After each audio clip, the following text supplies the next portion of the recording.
Good evening, everybody. We're going to open up, we have a quorum.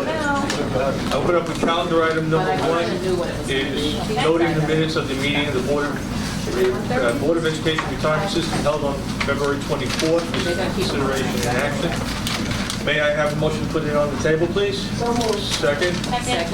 Any discussion? Any questions? All those in favor? Any opposed? Any abstentions? Carried. Thank you. Second item on the agenda is for discussion only. We have an update by Sandy Ritz, the Executive Director. This is new. My apologies for inflicting this upon you. And if we reject this in the future, I understand. A number of things. Board of Trustees calendars is going to be digitized in the future. This is new. All past history will be digitized. We are working on revising and updating the framework of governance for all the committees and the board. We will probably have something to propose in June. HR activity, we are promoting aggressively from within. That is involving some significant recognition of contribution and better compensation for people. We will follow that with backfilling for more junior people who need to be trained up in what we do. When I came in, we had about 12 openings and significant promotion opportunities. We have the Nora Healy retired, everyone knows that. We posted the director of HR position, closed that last Friday. We'll be interviewing soon. Preparing to launch a significant hiring operation effort in operations. We plan to expand our counseling office significantly in support of the membership. Audit activity, in New York State audit of re-employed pensioners had no finding for BERS. We responded to that this week. IT activity, non-CPMS. The IT department was weak when I started. There's been significant change there. I merged IT and document management. Steve Sibili, who's had a long history of IT, worked for the organization and ran document management, is now the acting director of IT. That job will be posted and will, in all likelihood, be filled by Steve. We are currently relying on outside contractors.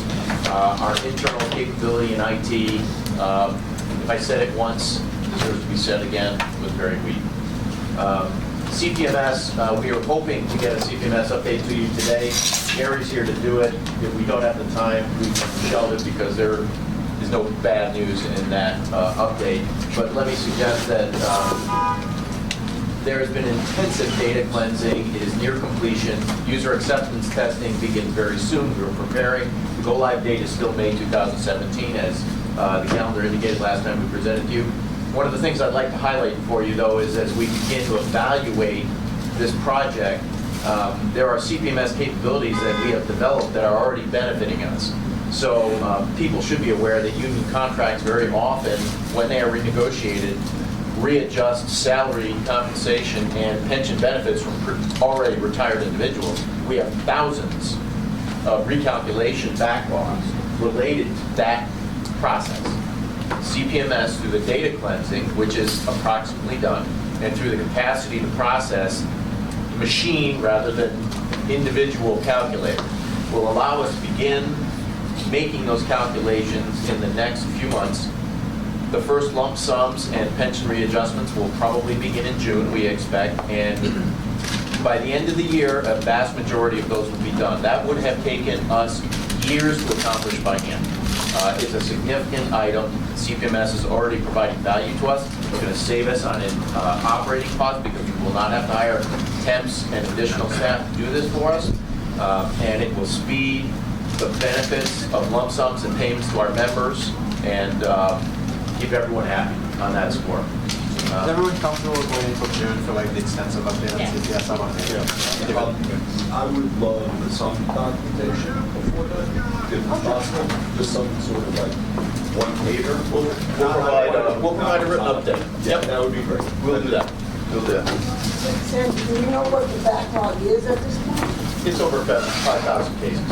Of the particular cases that we are addressing with this change. Over 5,000. Over 5,000. Yep. There's a lot of all of the collective bargaining agreements. Yep. Thank you. Sorry about Thank you, that. sir. Okay, calendar items 2 to 24. I'd like to have a motion to put them on the table, please. Second? All those in favor? Any opposed? Carried. Sandy, calendar items 2 to 24, is that normal business of the Board of Ed Retirement System? These are the normal business of the Board of Education Retirement System. Okay. Thanks, Sandy. Okay, all those in favor of accepting, any opposed? I'm sorry, accepting the items, calendar items 2 to 24? Any opposed? Any abstentions? Thank you. With the board's permission, and to save a little time, calendar items 25 to 28 are all investment that were done by e-vote. So I'd like to lump them together so we can speed up the process a little bit. So I'd like to have a motion to put calendar items 25 to 28 on the table, please. Okay, second? Okay. All right. Like I said, calendar items 25 to 28 were different investments that were done. The e-votes were sent out. They've been approved by the board. We're just looking for ratification at this point. Okay? So I would like to call for a vote to ratify the items 25 to 28. All those in favor? Any opposed? Any abstentions? Carried. Thank you. Calendar item 29 is authorization to attend an investment workshop hosted by Cantor Fitzgerald. This is for ratification. May I have a motion to put it on the table? Second? Okay. Again, this was an e-vote that was taken and approved by the board on the 18th of March. So we're just taking a vote for ratification. I'd like to take a vote to ratify the investment workshop. Those in favor? Any opposed? Any abstentions? Thank you. Calendar item 30 is an authorization to attend the 2016 Chief Investment Officer Summit. May I have a motion to put it on the table, please? Second. This was, again, sent on an e-vote on the end of March 29th to be specific. It was approved by the board at that time. We have this for ratification. So at this time, I would like to take a vote for ratification of calendar item 30. All those in favor? Any opposed? Any abstentions? Carried unanimously. Thank you. Okay, calendar item 31 is authorization to adopt the actuary's recommendation for a final fiscal year 2016 employer contribution to the New York City Board of Education Retirement System. May I have a motion to put that on the table, please? Okay, second. Today we have Sherry Chan from the actuary of New York, and it's all yours. The final fiscal year 2016 employer contribution was calculated to be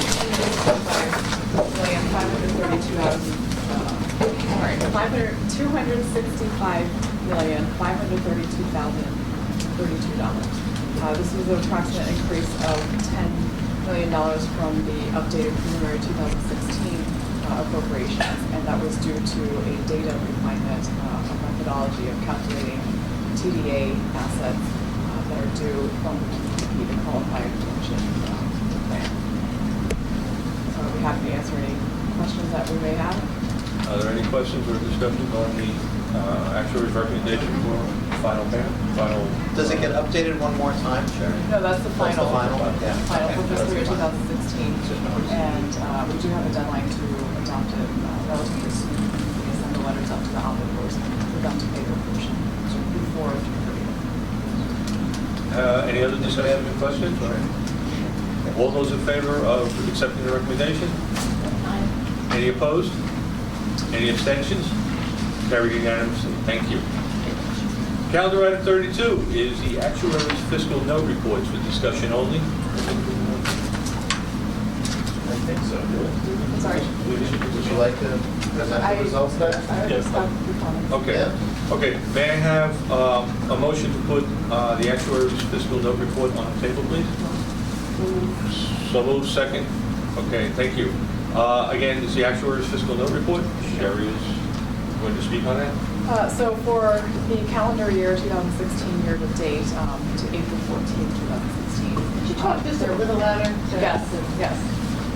For calendar year to date, 2016, there's been approximately 20 fiscal notes that have been produced, 8 of which pertain to BERS, and a majority of them have to do with military service, granting military service and proposed legislation.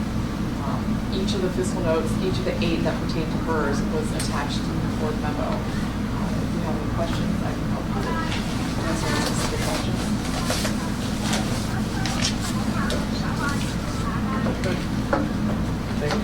Yeah, thank you, sure.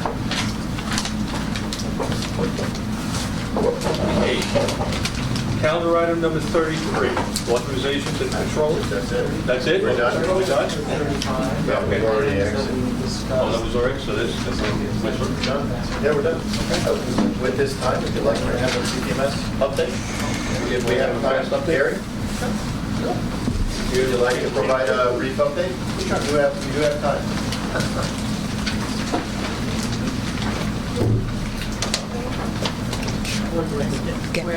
It's the next to Millie. Yeah. I know Isaac doesn't fight. How you doing, Gary? Okay, so as Sandy said, there's no bad news. The CPMS project is progressing well. CPMS vendors and BERS, internal CPMS team are working very hard to advance the project. Okay. I'll just highlight three of the main areas we've been working in.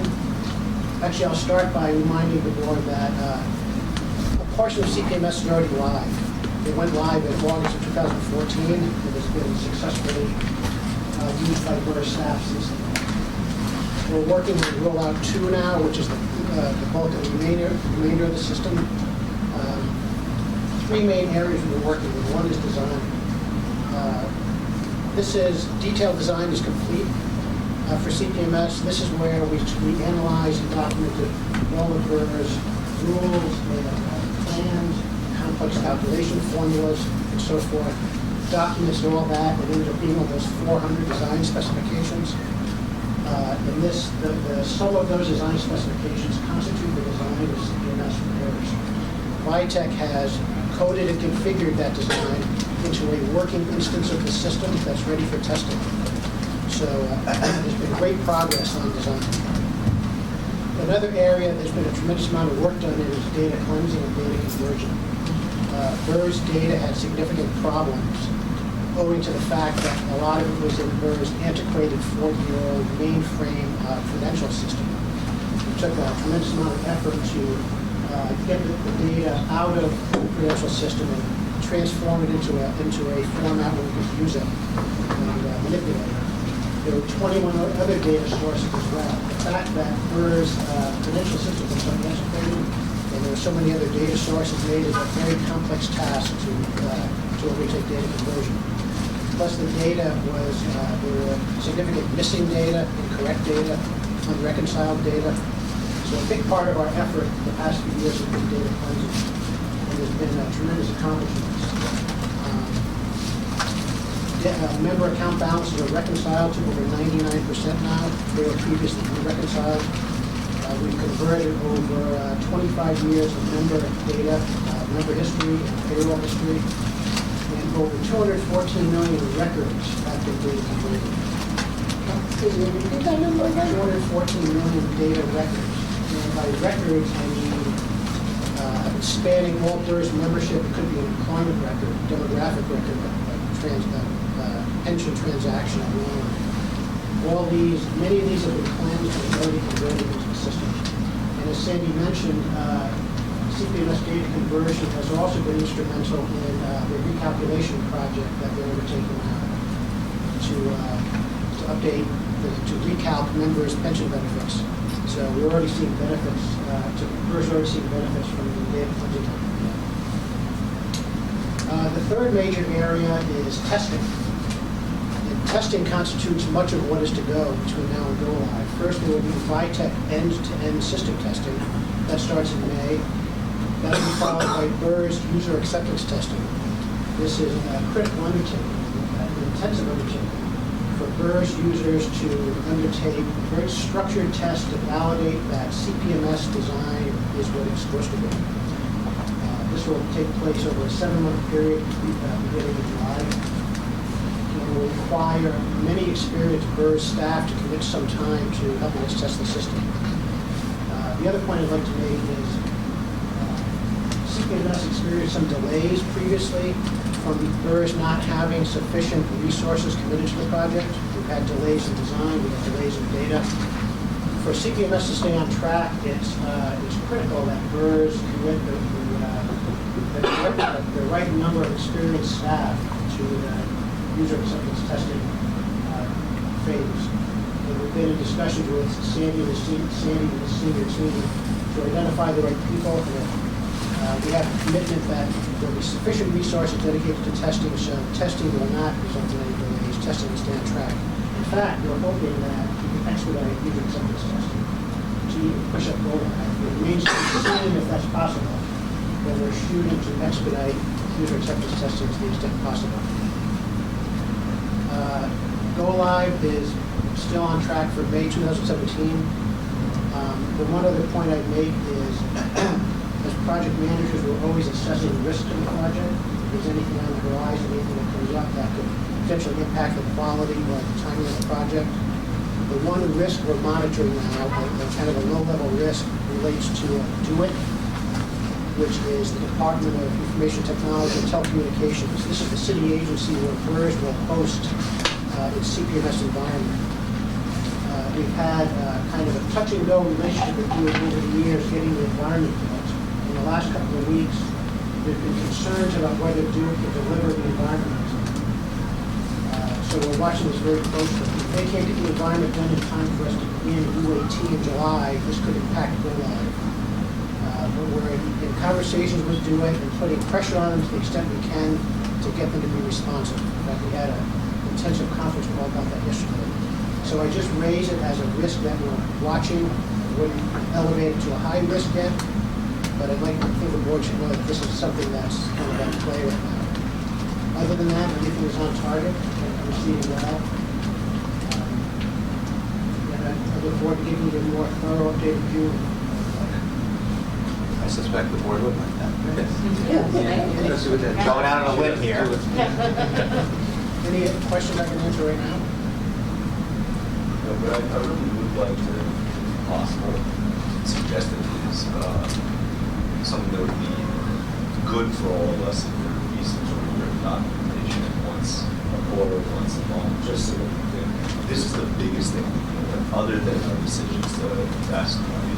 And this has been a huge millstone around our neck for as long as I've been on this board, as well as the much longer services of Bill and Go. And so just to know that you're doing the job that you say you do is great, and to have the written documentation of it moving forward, I think is really helpful for us to believe and begin that with the administration of Sandy that this is going to happen.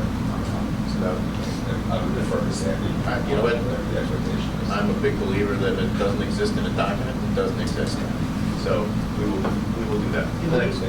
And we did provide, for several years, we provided bi-monthly reports to the budget committee, which have been discontinued, but, whenever the board would like, we're prepared to. Thanks, Matt. Thank you. Thank you. Thank you, Gary. Having no other business, I'd like to take a motion to adjourn. So moved. All those in favor? Any opposed? Any abstentions? Thank you, everybody.